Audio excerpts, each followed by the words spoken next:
the gentlewoman from Pennsylvania, Ms. Scanlon, for her opening statement. Thank you, Mr. Chairman, and thank you to our witnesses for appearing today. As someone who represents a district with more than a dozen colleges and universities and many others nearby, it's particularly important to me that our campuses are spaces where students can engage in meaningful academic discourse while feeling safe and supported. Let's be clear, there is no place for violence, threats, intimidation, or harassment against students, faculty, or other school community members because they're Jewish. That kind of conduct is unlawful. It's not constitutionally protected speech, and it's antithetical to our most fundamental American values.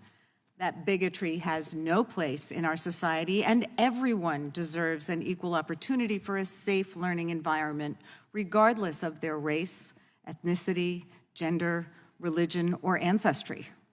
That being said, we've seen too many times during this majority, this hearing seems to be part of a pattern of conduct in which our Republican colleagues appear once again eager to divide people, to exploit the issues that they think will score them the most political points. And in this very committee room, the Republican majority have at times decided it serves them best politically to actually defend threats or acts of violence, including those against public servants like election workers and school board officials. Every American should understand that political violence has no place in our country or in our political discourse.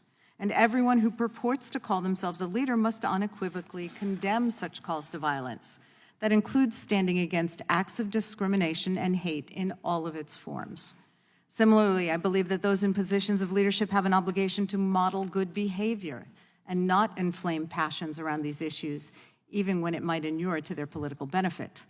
So as we focus on fighting anti-Semitism on campus, we must also guard against reactions in the heat of the moment that threaten important principles like academic freedom and freedom of speech, considerations that I know the chairman and many other members of this committee on both sides of the aisle take very seriously.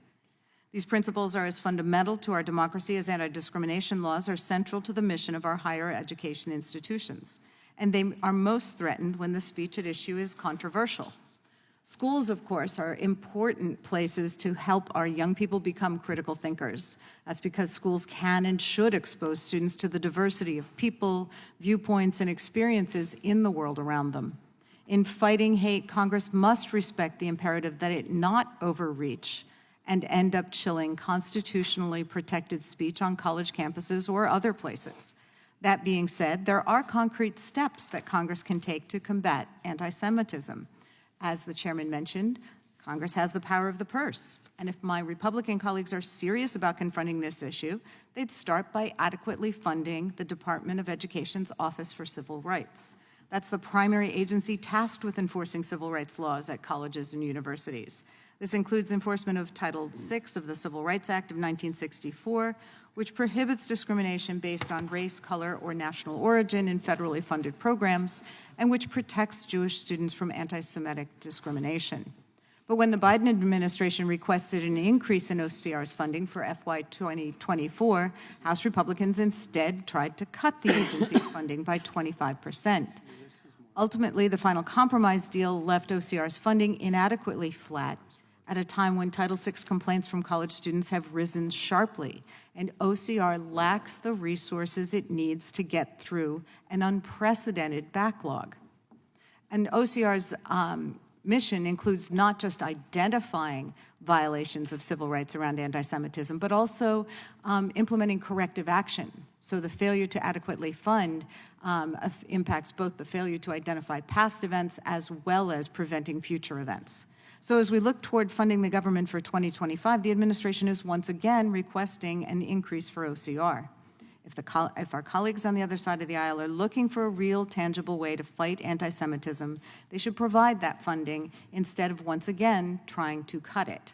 Similarly, if our Republican colleagues are looking for serious solutions, they'd help to implement President Biden's comprehensive national strategy to counter anti-Semitism. We could do so by passing the bipartisan and bicameral Countering Anti-Semitism Act of 2024, a bill that would, among other things, create a national coordinator to counter anti-Semitism in the Executive Office of the President to coordinate government-wide efforts to combat anti-Semitism. I should also add that while our Republican colleagues have called this hearing today, their record of condemning anti-Semitic speech and acts is far from perfect.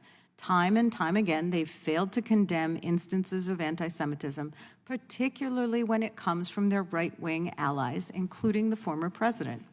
Therefore, you'll have to pardon our skepticism about the rationale for holding multiple hearings to address this topic in multiple committees when the focus appears to be actually stoking culture wars concerning institutions of higher education rather than actually solving the problem and the scope of the problem of anti-Semitism on college campuses. We had a full committee hearing on this topic last fall, and other committees have held hearings on the topic as well.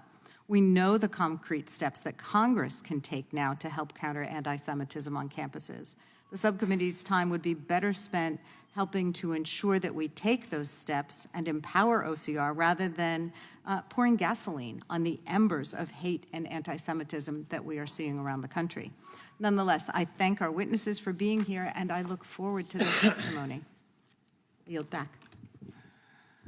I thank the ranking member, and I will now recognize the chairman of the full committee, Mr. Jordan, for his opening statement. I thank the